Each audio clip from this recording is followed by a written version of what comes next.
Hello and welcome. Thank you for joining us this lunchtime. My name is David Wood from the Pacific Science Center, and it's my pleasure to be hosting today's first virtual Meet a Scientist. Before I introduce today's scientists, I'd like to remind everyone that educational programming like this is made possible in part thanks to the generous support of our donors. In the face of challenges like COVID-19 and climate change, science and an informed public remain absolutely essential. So to ensure that curiosity never closes, or for more information about donating to the Pacific Science Center, visit pacsci.org/support. That's pacsci.org/support. So the scientists that we're going to be meeting today are all members of PacSci's Science Communication Fellowship Program. I believe these folks are all from cohort 30, which were trained in 2019. And the Science Communication Fellowship Program offers training and support for local STEM professionals and connects their work to public audiences. Typically, Science Communication Fellows deliver hands-on activities about their work at the Science Center.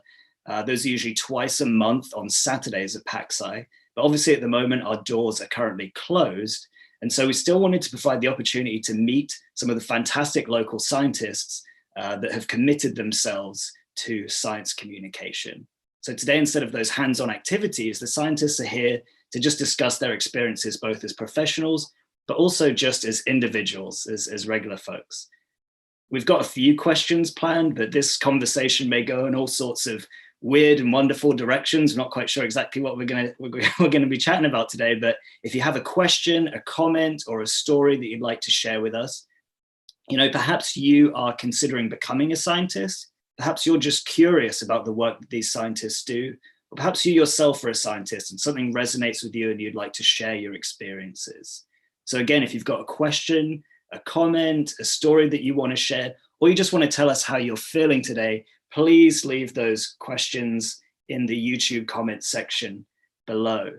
So without further ado, please welcome to the live stream, Dr. Claire McKinley.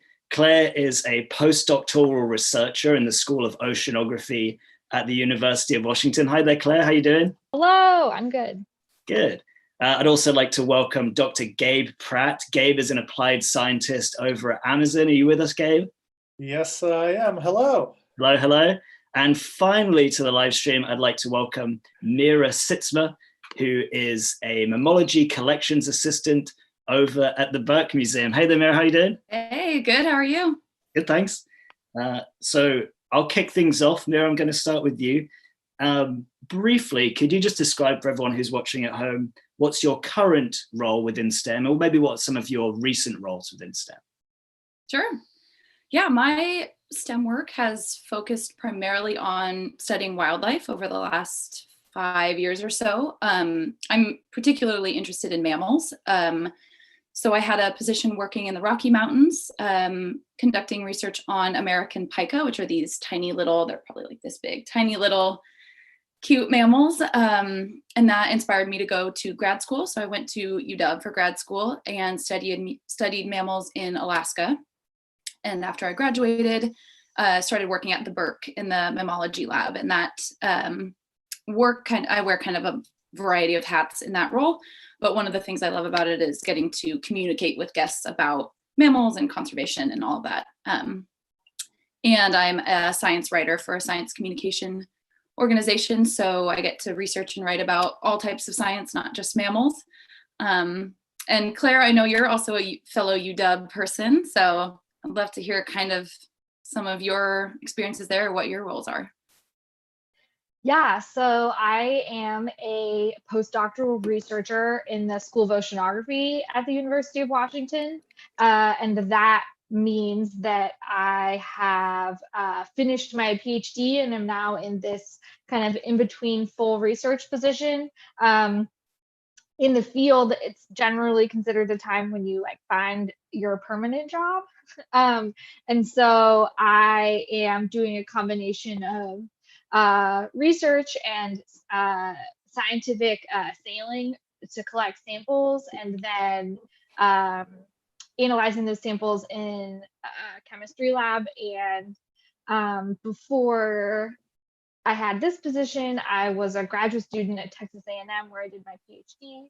And before that, I was a science educator with Multnomah County's environmental education program outdoor school.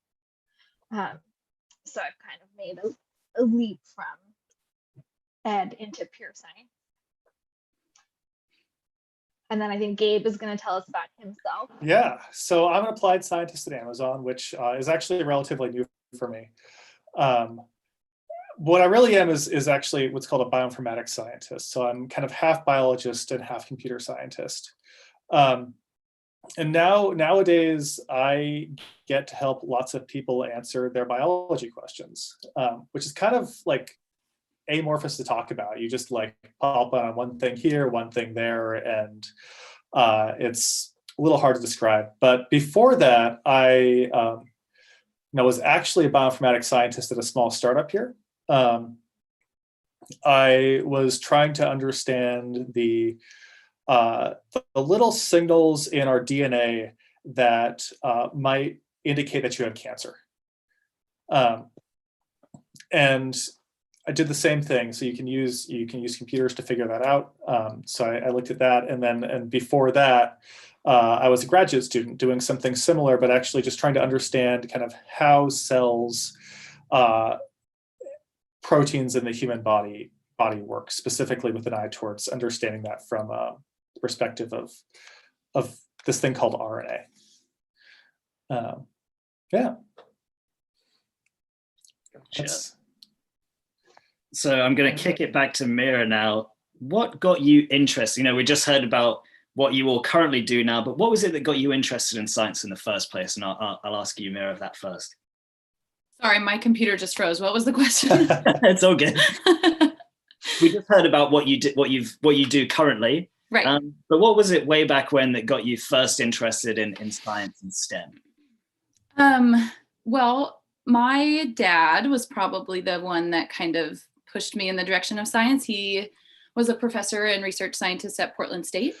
And so I think science was kind of always in my blood, but I resisted it for as long as I could. And then when I got to college as an undergrad, they kind of make you pick a major. And it was really the only thing that I could think of that I was consistently interested in. And so that starting as an undergrad and really like jumping into all of the bio and the chem and the physics classes, I was just so enthralled by all of it. And that's kind of when I knew that maybe I made the right choice.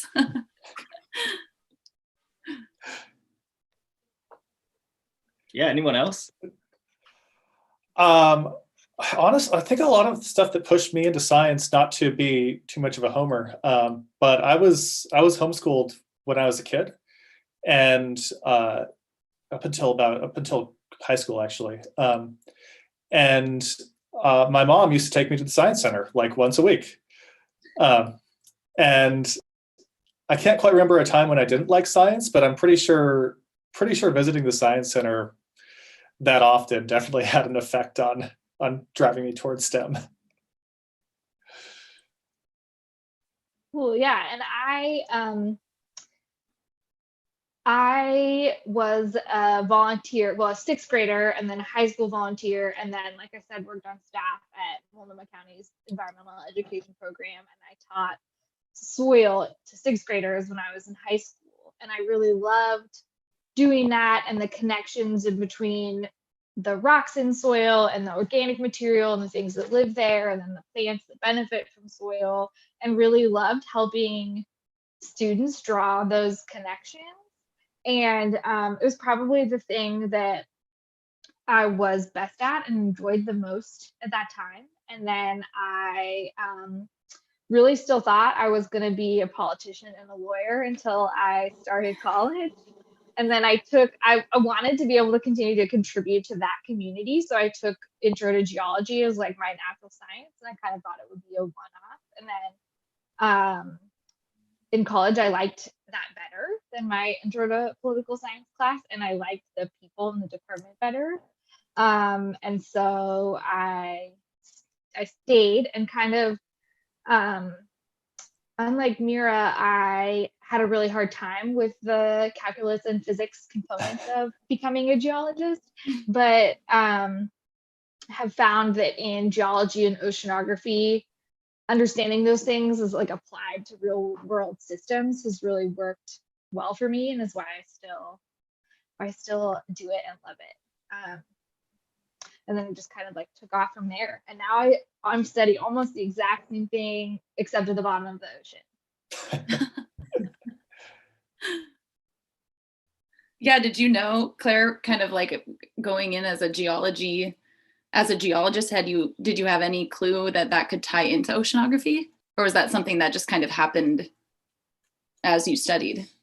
I had some sense, but I was like more interested in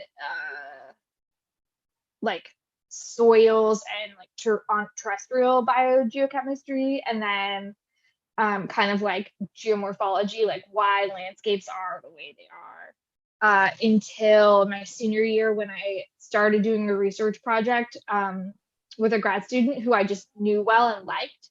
And so it was a great way for me to get into doing research. And then they were the group that did marine sediment geochemistry. And I just have kind of like stuck with that and still do really similar things. And honestly, when I started grad school, I had no idea that I was going to be in an oceanography department and not in the geology department. I like didn't fully like understand the difference, but I'm really like glad and grateful because I have such a bigger kind of like interdisciplinary understanding of what I do, having moved over.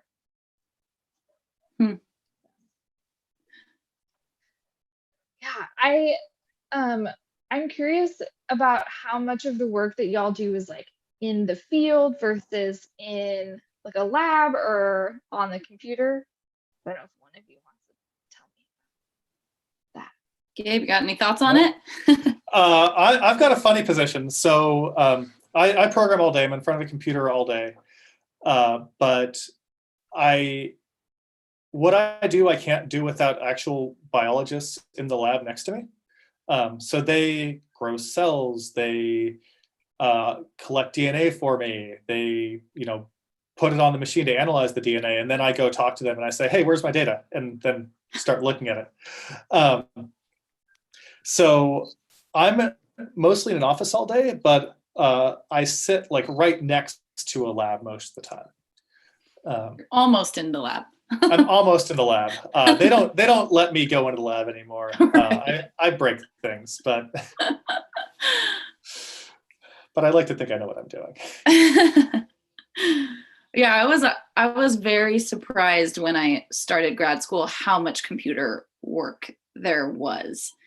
When I was working in the Rocky Mountains, I was doing the field work and thought like, this must be what grad school is like. If you study wildlife, you must be like hiking every day and like outside and having so much fun. And then I started grad school and it was it wasn't that. It was a lot of field work, which was, my favorite part, but a lot of coding, a lot of writing, creating PowerPoints. So that surprised me and it took a little getting used to. But I think it made the field portion of it kind of sweeter. So yeah, what about you, Claire? I'm really split between kind of like the three components of going into the field, which for me is like sailing on research vessels. So like going out for 2 weeks to 2 months at a time on kind of like a football field size vessel. And collecting marine sediment. And we do a lot of the kind of like processing and initial analyses over that time in 12-hour shifts. So you're like on for 12 hours and folks around operations 24 hours a day. Waste not, want not when you're spending a lot of money to be at sea. And so that I do probably once a year, every other year, and then come back with a bunch of samples, and then I do wet chemistry. So I'm in the lab dissolving those rocks, grinding them down, measuring the water, and then about a third of my time I spend turning that data into plots and reading and thoughts. So I have like it's a nice mix.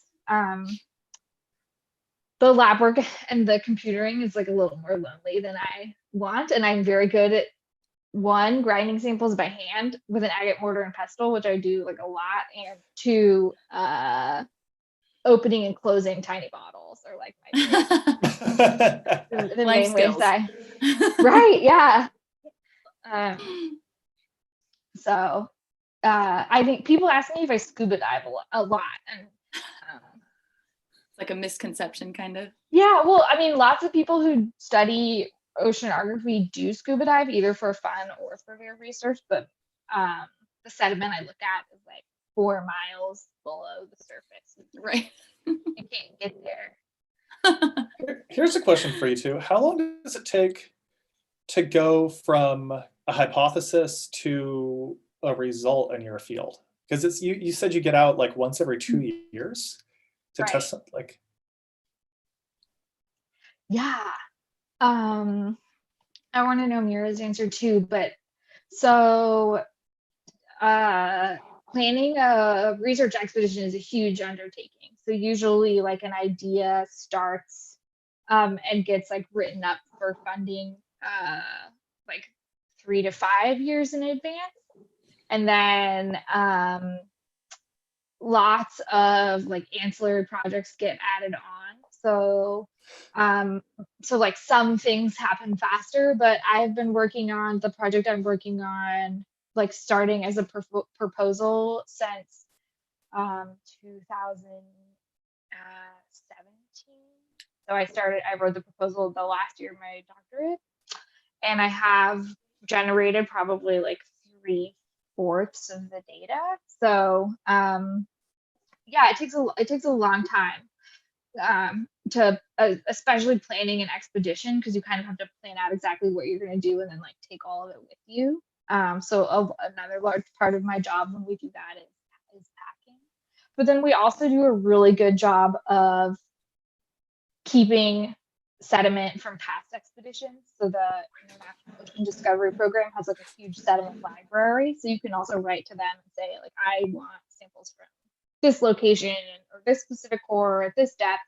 And then, so a lot of science happens that way, like having accumulated work from expeditions over time. So you don't have to collect samples every time you have a question, but it takes, especially with geochemistry, it takes a really long time to get from, I have this mud to, I have a sense of the question about the history of the earth that I'm trying to answer. And what about you, Mira? Is a lot of your work seasonal?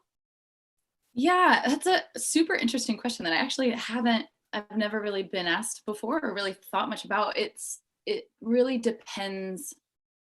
It really depends. A lot, I can really only speak to my experience as a grad student. The proposal for the particular project that I worked on was written probably the year before I started. So that would have been 2015. And then I had 2 seasons of data collection, and I'm still working on those papers. So it depends a lot on, I guess, what the project is within wildlife ecology. There can be kind of many different ways that you can answer a particular question or try to collect data to support or not support a particular hypothesis. So, there are some studies there's one study that's happening currently in my lab, the lab that I was in at UW, this big predator prey project that's happening in Washington, where they're studying the recolonization of the wolves into Washington and how it affects prey. And that is like more of a long-term study where they're capturing and collaring elk and deer. And those studies often can take a lot longer. And they might go through like 2 cycles of grad students working on them, or grad students and postdocs working on them. My project at UW was really just me. So I had limited time based on the funding that we had. But yeah, with a lot of the field work and the data collection, you can really be limited by funding and time. So I could only be up in Alaska collecting data for 4 months out of the year. But it makes me a little sad because the fieldwork is my favorite part, but you spend the least amount of time collecting data. And so you kind of have to, especially when you're handling wildlife or your research is kind of like directly capturing them, you just don't have as much time. You're just limited. So my project was total, it took me 3 years and it's still not done.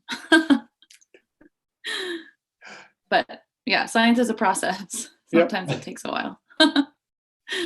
What about you, Gabe? Are there projects that you're working on where you kind of have hypotheses that you're testing, or how does that work for you? Iteration's a lot faster, but it still takes about 3, 4, 5 years to get something done all the way. So what we'll do is I worked on trying to understand the disease or the proteins that cause Lou Gehrig's disease. And so we like collected the initial data there, but we looked at it. We had some other questions. We wanted to test out those hypotheses. So we had to our system was to grow up brain cells in a dish, and then to test that.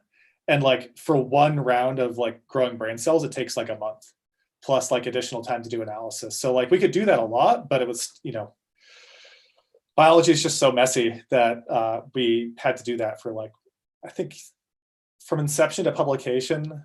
And publications when you put a stamp on something and say a project's done. It was 4 years, I think, 4 or 5 years, just for one project. So I think it's about the life of a grad student. Right. And Gabe, do you generally work? How big is your team if you're working on one of these projects? Does everyone kind of have their own responsibilities and then you come together at the end and you write together, or how does that work? A lot of people are involved in the data collection. For that project, I think 20 individual people were involved. And that was as varied as identifying individuals who had Lou Gehrig's disease and who wanted to participate in the study. So we found them, actually took skin samples from them, turned their skin into stem cells, and then turned their stem cells into brain cells. So that process involved 10 people. And then there's the actual experimentation side, which is another bunch of folks. But at the end of the day, it was me and one other person writing the paper, and everybody else, helped do the work, but it was, less invested. Right.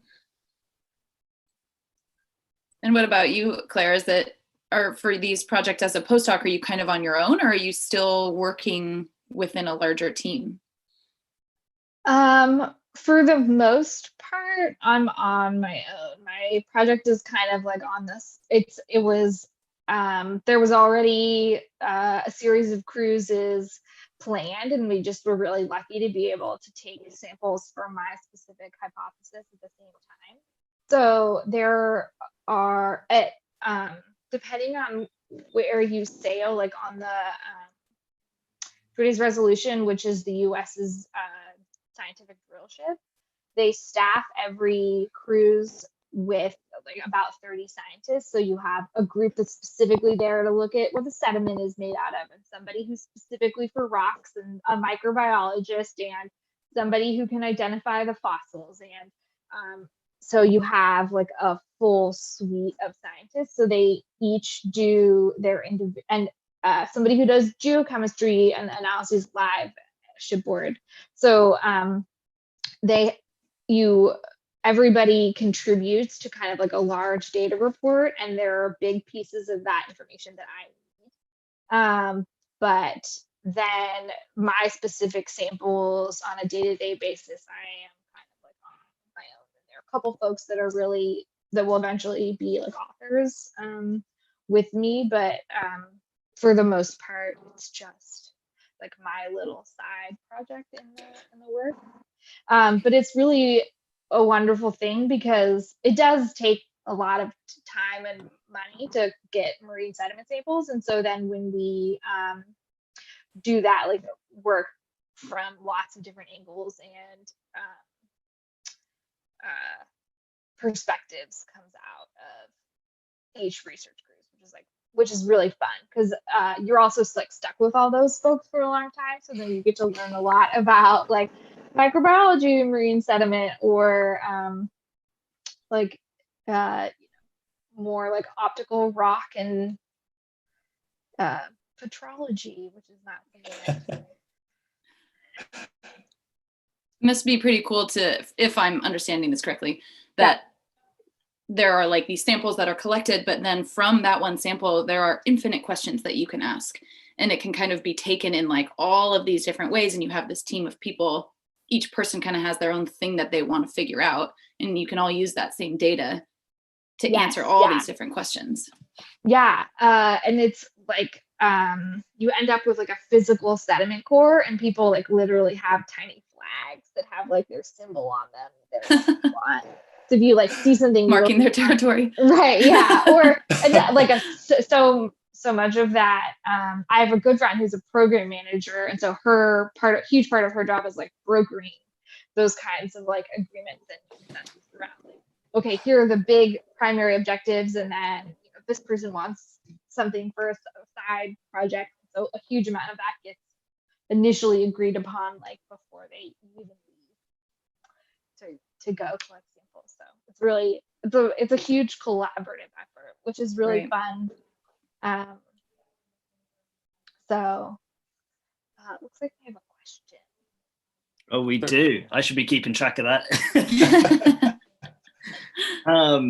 So the question that we've gotten from YouTube, and again, if anybody is watching, please just give us a wave, say how you're doing. If you've got any questions or comments or stories you want to share, please leave those below. But we have one that says, who was your favorite science teacher? Mira, do you want to start with that question? Sure. I mean, I would get in trouble if I didn't say my dad. So informally, probably my dad. But I had a teacher in my undergrad who coincidentally looked a lot like my mom. And I loved her class. It was the first like just ecology class that I took. And it was kind of mind-blowing. I loved it, and she was a great teacher, and I actually wrote about her in my admissions essay to grad school. And I don't know what it was. I don't know if it was just because she kind of looked like my mom or what, but she just had she was the first professor I had in college that told us to call her by her first name. And it was just this kind of like approachable, really comfortable environment to learn in. And I think it made me and probably other people just feel so much more comfortable asking questions and wondering why, and not being afraid to kind of ask those things. So she was probably the one that I definitely remember the most. Yeah. What about you guys? What about you, Gabe? My absolute favorite teacher was probably my high school genetics teacher, Penny Pagels. So I went to Ballard High School, and they just had a genetics class that I like randomly signed up for one day because I was like, cool, the only other science class that I can take in the school. That fits in my schedule. Great, I'll do that one. And she was the one who got me interested in genetics in the first place. She was this great, like, kind of crazy high energy teacher that just did such a wonderful job explaining things. I wouldn't be interested in genetics if it weren't for her class. So I mean, that's the highest praise you can give. Pretty crazy that one person can kind of just change the trajectory of where you're headed. Yeah, I wanted to make video games back then. Right.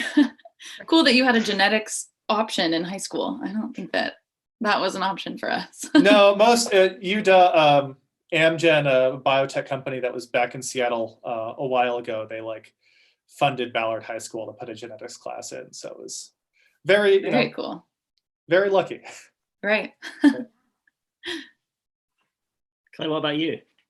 I was thinking about my two of my middle school science teachers, Mr. Bright and Mr. Babcock, and it's sort of like before I had a sense that I like wasn't supposed to be good at math or science, and so it was still like I didn't feel like uncomfortable. And eighth grade science at the time was like weather and earth surface processes, and I just remember Mr. Babcock was like they were both like kind of weird. Like Mr. Bright had a stuffed animal chicken like strapped to the hood of his truck. The things you remember, but like they Mr. Babcock was like this giant lanky man, and I just have a really clear memory of him trying to like explain the sun and the seasons and the solar system with like a beach ball and like an overhead projector, and that just was fun. And I actually got to Mr. Bright like brings his sixth graders to outdoor school, so I got to like interact with him and more students throughout my time like working at outdoor school, which was also really nice. So yeah, it's funny how I didn't even think about folks in college, but there are so many different people who have like brought so much to my understanding of science. Yeah. Did you guys oh, sorry, go ahead. I was going to say thank you to all the science teachers who are out there, kind of like brilliant and chaotic energy that they like to bring to everything that you can only really find in a science classroom. It doesn't really matter what the level is. We've got another question here submitted. This is kind of more of a science fail question. Have you ever forgotten anything really important when you've been working in the field, or if you've been working in the lab, and kind of what did you do? Gabe, should we start? Oh my gosh, who wants to start that one? Yeah. Anyone got any good science fail story? Forgotten anything? I guess you could say, I think my favorite science fail story. So I forgot to measure the pH of a solution once, and that's just like how acidic something is. Because I did that, I managed to accidentally shut down my entire lab's research for 2 weeks. Good job. Yep, it was great. So how did you resolve that? What happened? Did everyone just have to leave for 2 weeks, and that was like, all right? Oh no one left for 2 weeks. Everyone was doing experiments, and it just failed for 2 weeks. Oh. I mean, this was me as an undergrad, right? So I wasn't the one to resolve it. I was like, make the solution, put it on the bench. Everyone kind of takes, it's PBS, which is like something that's very fundamental to any like biological experiment you can do. So I was just grabbing it, and it was like, normally PBS should have a pH of about water, and my PBS was about the pH of Coke. Okay. So yeah, pH 7 versus pH like 3 or something, and it just everything crashed. The way it was resolved was the postdocs and the professors in the lab, they traced down that it was like my fault and my solution that everything was failing. And we just made another solution, and everything was fine after 2 weeks, but it was a little embarrassing. You shouldn't that just shouldn't you shouldn't be able to make it like that. Like, I don't know. It's like almost scary to me how much joy I get hearing about other people's failures. It's Schadenfreude. Right. Yes, yeah. I was trying to think. I think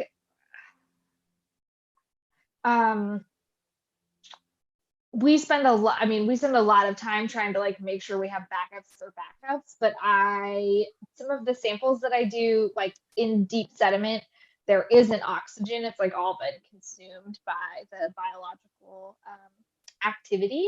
And so some of our samples that we bring up, we try to keep in like full nitrogen so that they can like keep doing what they're doing, and I can measure them in their like known environment. And so I have made a glove bag, which is like, so you can put your hands in and work without, and it's like, I'll maybe send you a picture so we can post it. It's rubber gloves and hose clamps on drain connectors and flush with nitrogen tubing, and then we used binder clips to like clip the bag closed once you put everything in it. And we forgot binder clips. And so like I had like this entire setup ready, but like no way to close it. And we just had to like scavenge binder clips from like every office and desk on the ship to find me like 4.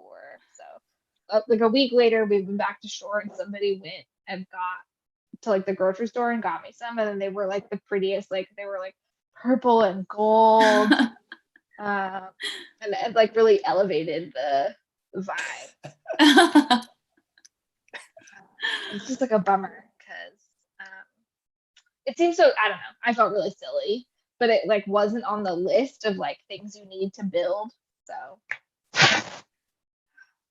but that's also one of those like everyday objects you use that seem, I don't know. Yeah.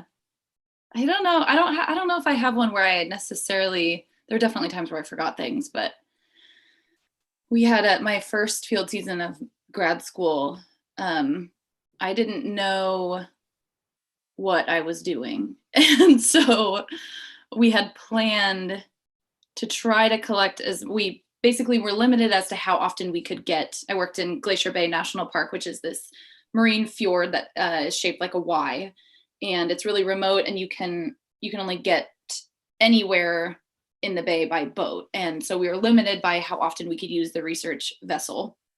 And so we would often kayak like as much as we could. And I think it was the first or second outing of my field season, my very first field season.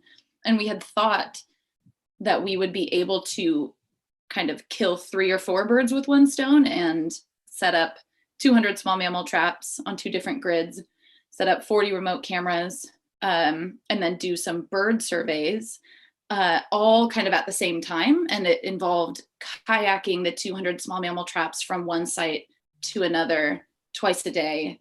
And it just imploded. And I think I cried. I think another person on my crew cried because you're up at 3 o'clock in the morning trying to do bird surveys, but you didn't go to bed until 1 o'clock because you were trapping the small mammals on the 45-degree slope covered in willow. It was just like, and it's raining. And it actually ended up changing my entire study design because it was just not feasible. And that's kind of a lesson in fieldwork for wildlife ecology is you plan and plan and plan, but then once you get out there and you're in the field and you have no way to contact supervisors and you're just out in the wilderness, you just have to figure it out. So it worked out fine, but it seemed like the end of the world at the time. So we got about 7 minutes left now. We've got a great question here from YouTube. What are some of the frustrations a field scientist might experience? And can this result in a different outcome to the research? So you kind of just touched on that a bit there, Mira, but what are some of the frustrating things? You mentioned setting up a grid system. Presumably you're kind of randomizing where those animal traps go. Do you ever get to a location and just say, there's no way in heck we're going to put one here? Or, what can you kind of learn from some of those frustrations when you're in the field? Right. I mean, I can just quickly touch on it, my answer a little bit more. A lot of the work that I've done in the field is in really remote systems where there are no trails of any kind. So you roll up to this site on your kayak, get out, and you're either completely cliffed out or it's just like the densest willow and alder that you've ever had to climb through, and you're climbing through this for miles. And it's just, that's the type of stuff that changes study designs for me, at least, when it's just the amount of time and effort it would take to get to a particular site or to do a certain task at that site just makes it not worth it. And there were also definitely times in Alaska where, you have this plan of what you're going to do for that trip out, whether like 5 days out in the field, and you roll up to one of the sites and there's bears all over it and you can't get off the boat. And so that changes how you just have to be able to roll with the punches and think quickly. And what I really learned from that experience was kind of being the person that makes the call and being okay with what that call is. That was the first situation that I was in where it was really my project. And so that was a learning experience for me when people were looking at me saying, what should we do? And you have to just use your best judgment, I guess. Yeah. What about you, Claire? I think my experiences are really similar. Different and similar. We try to collect sediment from the bottom of the ocean. And so there are lots of like surveys and kind of things like that we do, partially just to make sure it's safe. Like there can be methane deposits and other things that are unsafe to try to core or drill. But then you just kind of make your best guess about like where you're putting this giant straw-shaped cookie cutter. And sometimes it bounces, or sometimes you get like one pocket of like weirdly dense clam shells. And then, it's all, and you can move just a little bit and things on the seafloor change. And so, maybe you had a spot that you thought was going to be great and a really great project for it, but then you can't get marine sediment from that spot. There are just so many times when like we've bent the whole giant straw-shaped cookie cutter, or that then you kind of have to like make those kind of contingencies and have backup plan on backup plan, and a sense for, okay, if we can't get this, then like this is the next highest priority. And so those things I think are both frustrating, but also sometimes you get really lucky and you find totally like wild and interesting things that you weren't expecting that you wouldn't have found if your first choice had worked out. And so that also can work out well, but of course we're all humans, and like I said before, these things are happening like on a 24-hour basis. And so that it also can just be kind of like, time to take a nap and like make a decision later. So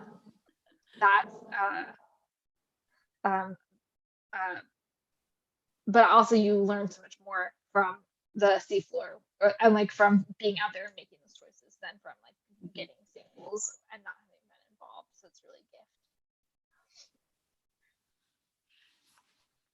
So Gabe, how about yourself? Have there ever been any frustrating moments for you in the lab? And I'm sure, well, it goes without saying, I'm sure you probably have. And has that had any impact on the outcome of your research? The great thing about doing all of your work on the computer is that if you screw up, you could just go back and do it again, which happens all the time. I think, sometimes, sometimes you just, well, I'll tell a funny story instead of a serious one. The one time that I really had to like pivot on a dime in grad school was when so in bioinformatics, all of your data is just kept like it's massive data. It's like terabytes and terabytes of data, which is like, tens or hundreds of hard drives. So we don't keep those in-house, we keep them like in a data center, like effectively like in the cloud somewhere. But like, our cloud was this other building on campus. And like this was designed to be like super, it was a data center. So it was designed to be like, super resilient. It was like earthquake proof, fire proof, like hurricane proof. But it was in Southern California and San Diego, so it wasn't rain proof. So one day we had a big rainstorm and the building lost power. And because the building lost power, like all of my data just like disappeared. Yeah. Did you get it back? Yeah, that's what happened. So it was, we had backed up like the very, very raw data, like the stuff that you can't replace, but like all of the process data was gone. So it took me like 3 weeks to regenerate everything. Did you learn anything from that experience? Yeah, back up all of your data. Yeah. And, yeah. Well, we've got to start wrapping things up. But before we do, obviously, I want to thank the three of you for doing this and for sharing yourselves and your experiences with everybody. And obviously, thank you everyone for tuning in and for submitting your questions. They've been great. So I'll ask you all one final question if you just get to it briefly. Obviously, with COVID-19, everything that's going on, we can't do this in person. We can't talk to folks at the Science Center. You know, we look forward to having everyone back. But what's your favorite PacSci memory? I'll start with you, Mira. I don't know if this was the first day that our cohort all got together. I can't remember, but it was, maybe you guys will remember, the like metal toy thing that we played with. It was like some exercise where we went in, met with the whole cohort, science communication cohort got together, and we were told just play with this toy. And this was like my last quarter of grad school. I was like 2 months away from defending my thesis, so stressed out. And I don't know the last time I played with a toy. And it was just this, like, I think it kind of speaks to how great the Science Center is. You feel like a kid when you're there. And it was so fun. I think it was maybe like 10 minutes of playing with a toy, but it like really stuck with me. It was really fun. That's probably mine. If I'm not volunteering, I go to the Pacific Science Center with my family friends who are effectively my nieces, who are now almost 2 and 4, but we've been going since with the oldest, like since for more than 2 years now. And the Pacific Science Center is dinosaurs and butterflies. That's the name of, like, so then we'll be in the car and she'll be like, dinosaurs and butterflies, this is where we're going. And it's just like super fun to get to experience, you know, things I spend a lot of time thinking about, geologic time, the planets, with somebody who is 4 and asks a lot of questions. And or also, like, I want to spend a lot of time doing something and we just like run from place to place at a much higher speed than I'm ever prepared for. And so I think that's like some of my best, those are my best times. I actually just made everybody t-shirts that have dinosaurs and butterflies on them that you can color. And then they all say like either like scientist or oceanographer on the back. But we haven't had a chance to wear them yet because this is something I do in my spare time. But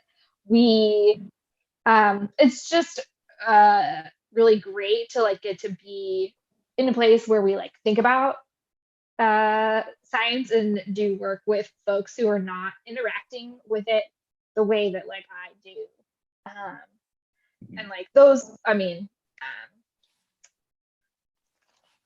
my niece's parents are also like an oceanographer and a computer scientist, and so like they have access to those things. But that's a great break for me, where I spend like most of my time interacting with other folks, you know, who have doctorates and think about the ocean all of the time. There's a lot for everyone. Gabe, you, very, very briefly, you grew up in Seattle and you said that you used to visit. Do you have any fond memories? Not any in particular, but I mean, it was just like it was every week, right? Like you go and you go to the tide pools, and my mom used to say that my favorite thing to do was to splash around in like the tide pools and the little kid kind of water feature. So that was, I mean, I don't remember it myself, but that was probably my favorite thing to do back when I was very, very young. Now it's going in and seeing all the people that you work with. Everyone's just so happy and friendly and wonderful. So that's my current favorite memory. Well, thank you all for that. Thank you all for doing all of this. And thank you, like I said, everyone who's tuning in at home. We look forward to connecting with everyone again. We'll be doing more of these. We'll be able to connect with more science communication fellows. We've got a bunch of upcoming online programs and events. We'll have a Science in the City for everybody coming up on Tuesday. On Thursday, we're going to be doing Brewology virtually, where you can pre-order some 3 separate beers from Fremont Brewing We're going to be meeting Rachel McKinney, who's their sensory scientist. So we'll be drinking those and rating those and ranking those. So that'll be a lot of fun. But in the meantime, yeah, thank you everyone for joining us, and we look forward to connecting with everyone soon. So bye for now. Thank you, David. Thank you. Yeah, thanks, David. You're welcome. Bye, everyone.